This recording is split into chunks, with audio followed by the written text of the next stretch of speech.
இன்றே டவுன்லோட் செய்து உங்கள் ஃபேவரட் ஷோக்களை என்ஜாய் பண்ணுங்க.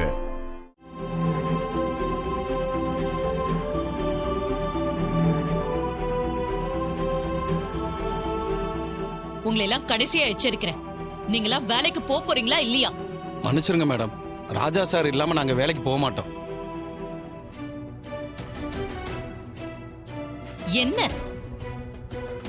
என்கிட்டயே சேலஞ்ச் பண்றீங்களா? இல்ல மேடம், கம்பெனியோட நல்லதுக்காக தான் இதை சொல்றேன் மேடம். அது ஏன் கம்பெனி, அதோட நன்மையை பத்தி எனக்கு கவலை இருக்காதா? மேடம், அது நம்ம கம்பெனி, அப்படி சொல்லிதான் ராஜா சார் எங்களை பழக்கியிருக்காரு. அதை எங்க சொந்த கம்பெனி மாதிரி தான் மேடம் பாத்துக்கிட்டு இருக்கோம். இது பாருங்க, இந்த டயலாக் எல்லாம் பேசுறதுக்கு நல்லதா இருக்கு. ஆனா அது என்னோட கம்பெனி, நான் உருவாக்குனது. கடைசியா சொல்றேன், சொல்றத கேட்டுட்டு மரியாதையா வேலைக்கு போங்க. இல்லைன்னா நான் வேற மாதிரி டிசிஷன் எடுக்க வேண்டியதா இருக்கும். மன்னிக்கணும் மேடம், ராஜா சார் இல்லாம நாங்க வேலைக்கு போக மாட்டோம். அதுல எந்த மாற்றமும் இல்ல. அப்படியா?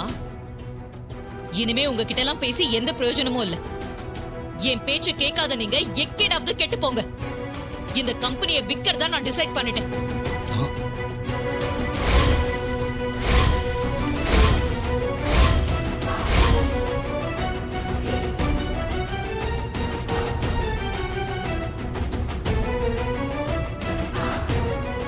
சந்திரா அக்கா, அதுக்கான ஏற்பாடெல்லாம் பண்ணு. சரிக்கா. மேடம், அவசரப்பட்டு எந்த முடிவும் எடுக்காதீங்க மேடம். கொஞ்சம் பொறுமையா யோசிச்சு நல்ல முடிவா எடுங்க மேடம். யாரும் எதுவும் பேச வேண்டாம். உங்க கூடலாம் எவ்வளவு நேரம் சரிக்கு சரியா பேசுறதே எனக்கு அவமானம்.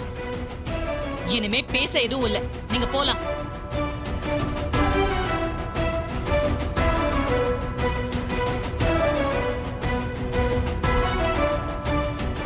செங்கல் சூளைய விக்கிற முடிவுக்கே சாமுண்டீஸ்வரி வந்துட்டாளா? ஆமாத, அந்த டிரைவர் பயலுக்கு ஆதரவா எல்லா தொழிலாளர்களும் இருக்காங்க. அது எப்பவுமே நமக்கு பிரச்சனை தான். அதனால ஏலத்துல செங்கல் சூளைய விக்கலான்னு சொல்லிட்டேன். என் அக்காவும் சரின்னு சொல்லிட்டா. ஃபேக்டரிய வித்தாலும் அது வெளி ஆளுங்க கைக்கு போக கூடாது. நம்ம ஆளு ஒருத்தனை தான் ஏலத்துல உட்கார வச்சு ஃபேக்டரிய விலைக்கு வாங்குற மாதிரி பண்ணணும். அவளுக்கு அது ராசியான செங்கல் சூளை, அது நம்ம கைக்கு தான் வரணும். புரிஞ்சுதா? சரிங்க அத்தை, அது நம்ம கையை விட்டு போகாத மாதிரி நான் பாத்துக்கிறேன். அவ கஷ்டப்பட்டு சம்பாதிச்சு வாங்கின சொத்துன்னு சொல்லுவியே, அத நாம வாங்கிட்டோம்னு தெரிஞ்சாலே அவ மனசு நொந்து போயிடுவா. அந்த டிரைவர் பயலும் இப்ப கூட இல்ல. அவளை எல்லா வகையிலையும் கார்னர் பண்ணி கொஞ்சம் கொஞ்சமா அழிச்சிடணும். அதுக்காக தானே நான் அவ கூடவே இருக்கேன். எல்லாம் அடுத்தடுத்து நடக்கும் பாருங்க. வரேன்.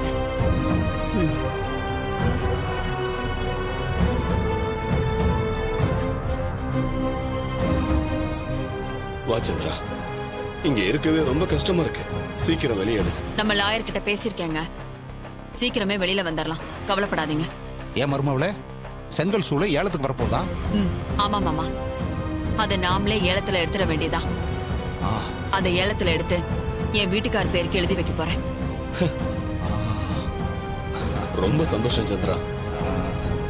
மருமவளே, சீக்கிரமே எங்களை ஜாமீன்ல எடுத்துட்டா அதை விட நாங்க சந்தோஷப்படுவோம்.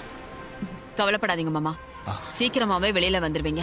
அப்ப நான் கிளம்புறேன். சரிம்மா, வரேங்க.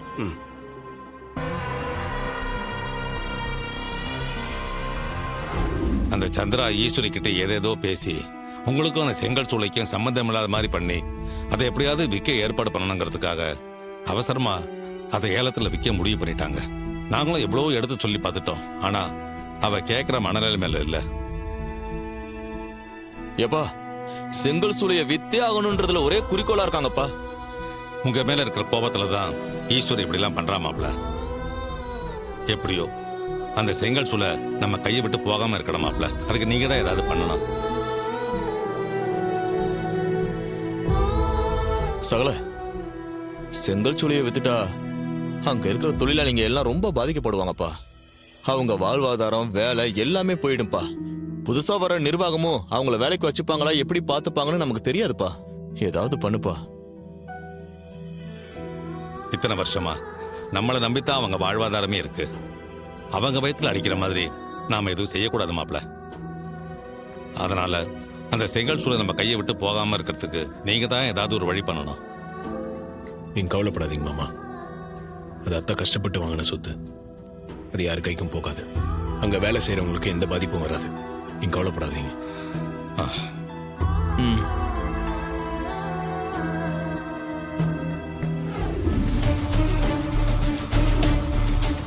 மூர்த்தி, சொல்லுங்க மேடம். நான் கொடுத்த ஃபோன் நம்பரை நோட் பண்ணிக்கிட்டல? நோட் பண்ணிட்டேன் மேடம்.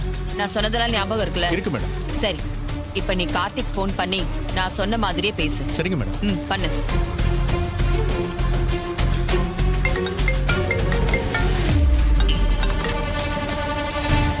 ஹலோ சார், நான் செங்கல் சூளையிலிருந்து பேசுறேன்.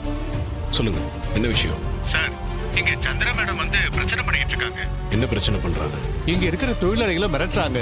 வேலையை விட்டு தூக்கிடுவோம்னு மிரட்டுறாங்க. தொழிலாளிகள் எல்லாம் குதிச்சு போயிருக்காங்க. நீங்க அவங்கள சமாதானப்படுத்தினாதான் அமைதியாவங்க போல இருக்கு. கொஞ்சம் சீக்கிரம் வாங்க சார். சரிங்க, நான் உடனே வரேன். சீக்கிரம் வாங்க சார், இல்லைன்னா நிலைமை மோசமாயிடும். வரேங்க.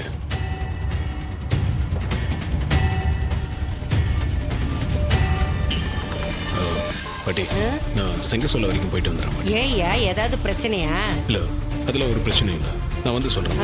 ஜாக்கிரதையா.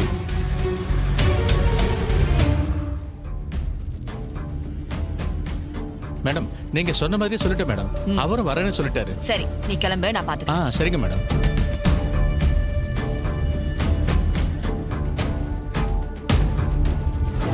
என்ன டிரைவர், இங்க யாருமே இல்ல, நான் மட்டும் இருக்கேனேன்னு பாக்குறியா? இங்க பெருசா சண்டை நடக்கும்னு எதிர்பார்த்து வந்தியோ? நீ அப்படிதான் நினைச்சு வந்திருப்ப.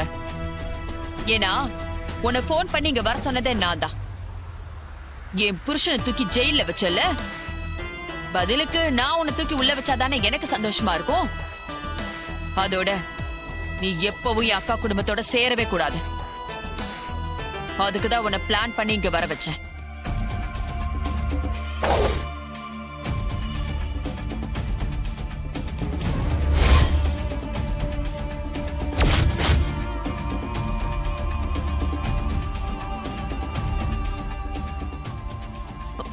ஏங்க, ஏங்க, என்ன பண்றீங்க?